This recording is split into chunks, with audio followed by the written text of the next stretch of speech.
بسم اللہ الرحمن الرحیم۔ الانعام نام۔ اس سورہ کے رکوع 16 اور 17 میں بعض انعام یعنی مویشیوں کی حرمت اور بعض کی حلت کے متعلق اہل عرب کے توہمات کی تردید کی گئی ہے۔ اسی مناسبت سے اس کا نام الانعام رکھا گیا ہے۔ زمانہ نزول۔ ابن عباس کی روایت ہے کہ یہ پوری سورہ مکہ میں بیک وقت نازل ہوئی تھی۔ حضرت معاذ بن جبل کی چچازاد بہن اسما بنت یزید کہتی ہیں کہ جب یہ سورت نبی صلی اللہ علیہ وسلم پر نازل ہو رہی تھی اس وقت آپ اونٹنی پر سوار تھے، میں اس کی نکیل پکڑے ہوئے تھی اور بوجھ کے مارے اونٹنی کا یہ حال ہو رہا تھا کہ معلوم ہوتا تھا اس کی ہڈیاں اب ٹوٹ جائیں گی۔ روایات میں اس کی بھی تصریح ہے کہ جس رات یہ نازل ہوئی اسی رات کو آپ نے اسے قلم بند کرا دیا۔ اس کے مضامین پر غور کرنے سے صاف معلوم ہوتا ہے کہ یہ سورت مکی دور کے آخری زمانے میں نازل ہوئی ہوگی۔ حضرت اسما بنت یزید کی روایت بھی اسی کی تصدیق کرتی ہے، کیونکہ موصوفہ انصار میں سے تھیں اور ہجرت کے بعد ایمان لائیں۔ اگر قبول اسلام سے پہلے محض بربنائے عقیدت وہ نبی صلی اللہ علیہ وسلم کی خدمت میں مکہ حاضر ہوئی ہوں گی تو یقیناً یہ حاضری آپ کی مکی زندگی کے آخری سال ہی میں ہوئی ہوگی۔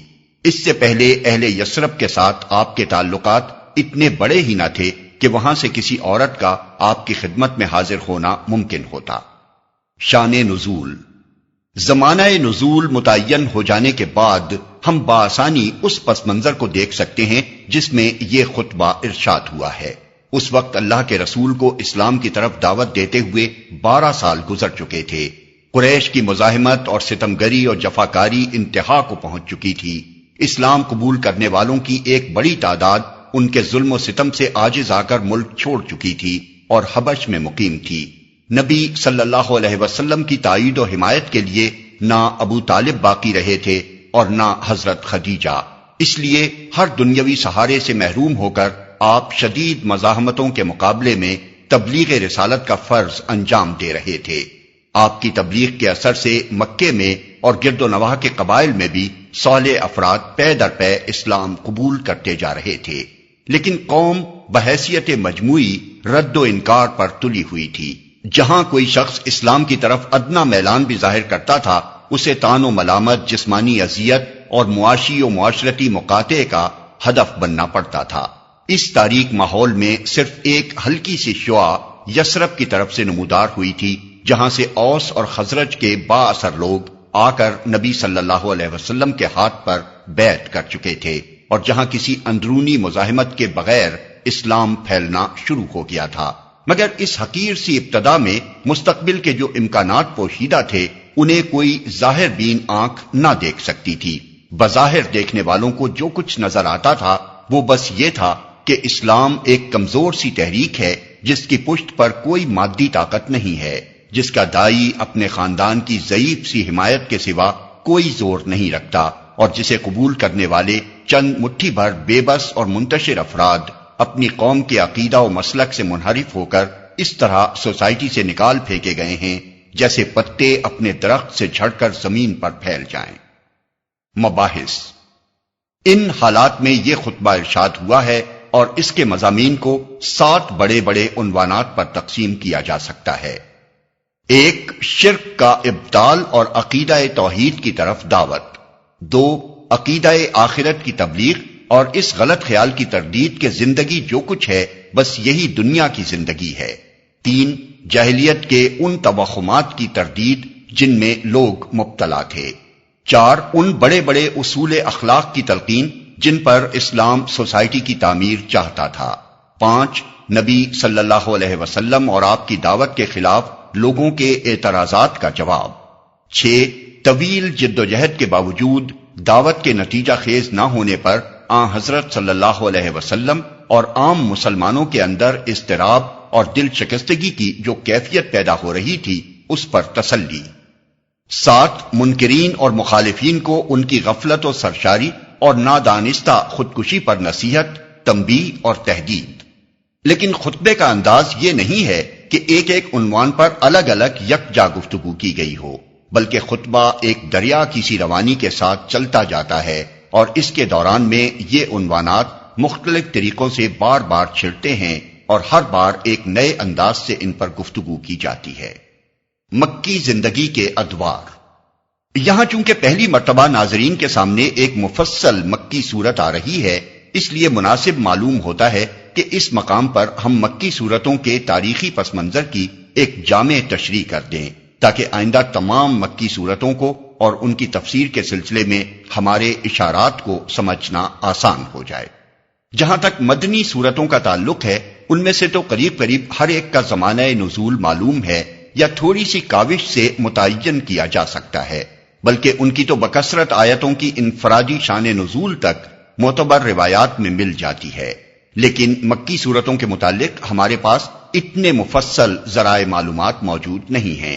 بہت کم صورتیں یا آیتیں ایسی ہیں جن کے زمانہ نزول اور موقع نزول کے بارے میں کوئی صحیح و معتبر روایت ملتی ہو، کیونکہ اس زمانے کی تاریخ اس قدر جزئی تفصیلات کے ساتھ مرتب نہیں ہوئی ہے جیسی کہ مدنی دور کی تاریخ ہے۔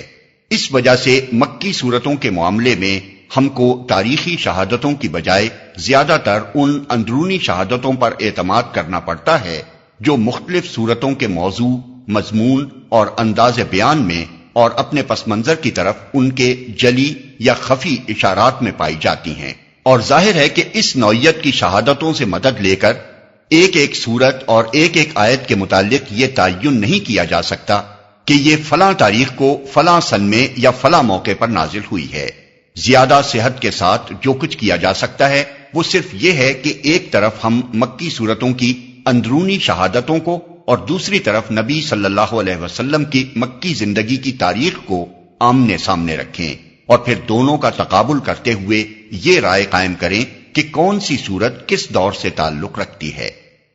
اس طرز تحقیق کو ذہن میں رکھ کر جب ہم نبی صلی اللہ علیہ وسلم کی مکی زندگی پر نگاہ ڈالتے ہیں تو وہ دعوت اسلامی کے نقطہ نظر سے ہم کو 4 بڑے بڑے نمایاں ادوار پر منقسم نظر آتی ہے۔ پہلا دور آغاز بعثت سے لے کر اعلان نبوت تک، تقریباً 3 سال، جس میں دعوت خفیہ طریقے سے خاص آدمیوں کو دی جا رہی تھی اور عام اہل مکہ کو اس کا علم نہ تھا۔ دوسرا دور اعلان نبوت سے لے کر ظلم و ستم اور فتنے کے آغاز تک، تقریباً 2 سال، جس میں پہلے مخالفت شروع ہوئی، پھر اس نے مزاحمت کی شکل اختیار کی، پھر تضحیک، استہزاء، الزامات، سب و شتم، جھوٹے پروپیگنڈا اور مخالفانہ جتھا بندی تک نوبت پہنچی، اور بالآخر ان مسلمانوں پر زیادتیاں شروع ہو گئیں جو نسبتاً زیادہ غریب، کمزور اور بے یار و مددگار تھے۔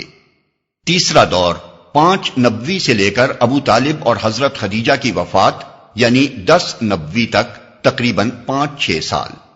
اس میں مخالفت انتہائی شدت اختیار کرتی چلی گئی۔ بہت سے مسلمان کفار مکہ کے ظلم و ستم سے تنگ آ کر حبش کی طرف ہجرت کر گئے۔ نبی صلی اللہ علیہ وسلم اور آپ کے خاندان اور باقی ماندہ مسلمانوں کا معاشی اور معاشرتی مقاطعہ کیا گیا اور آپ اپنے حامیوں اور ساتھیوں سمیت شعب ابی طالب میں محصور کر دیے گئے۔ چوتھا دور 10 نبوی سے لے کر 13 نبوی تک، تقریباً 3 سال۔ یہ نبی صلی اللہ علیہ وسلم اور آپ کے ساتھیوں کے لیے انتہائی سختی و مصیبت کا زمانہ تھا۔ مکہ میں آپ کے لیے زندگی 2 بھر کر دی گئی تھی۔ طائف گئے تو وہاں بھی پناہ نہ ملی۔ حج کے موقع پر عرب کے ایک ایک قبیلے سے آپ اپیل کرتے رہے کہ وہ آپ کی دعوت قبول کرے اور آپ کا ساتھ دے، مگر ہر طرف سے کوڑا جواب ہی ملتا رہا، اور ادھر اہل مکہ بار بار یہ مشورے کرتے رہے کہ آپ کو قتل کر دیں یا قید کر دیں یا اپنی بستی سے نکال دیں۔ آخر کار اللہ کے فضل سے انصار کے دل اسلام کے لیے کھل گئے اور ان کی دعوت پر آپ نے مدینہ کی طرف ہجرت فرمائی۔ ان میں سے ہر دور میں قرآن مجید کی جو صورتیں نازل ہوئی ہیں وہ اپنے مضامین اور انداز بیان میں دوسرے دور کی صورتوں سے مختلف ہیں۔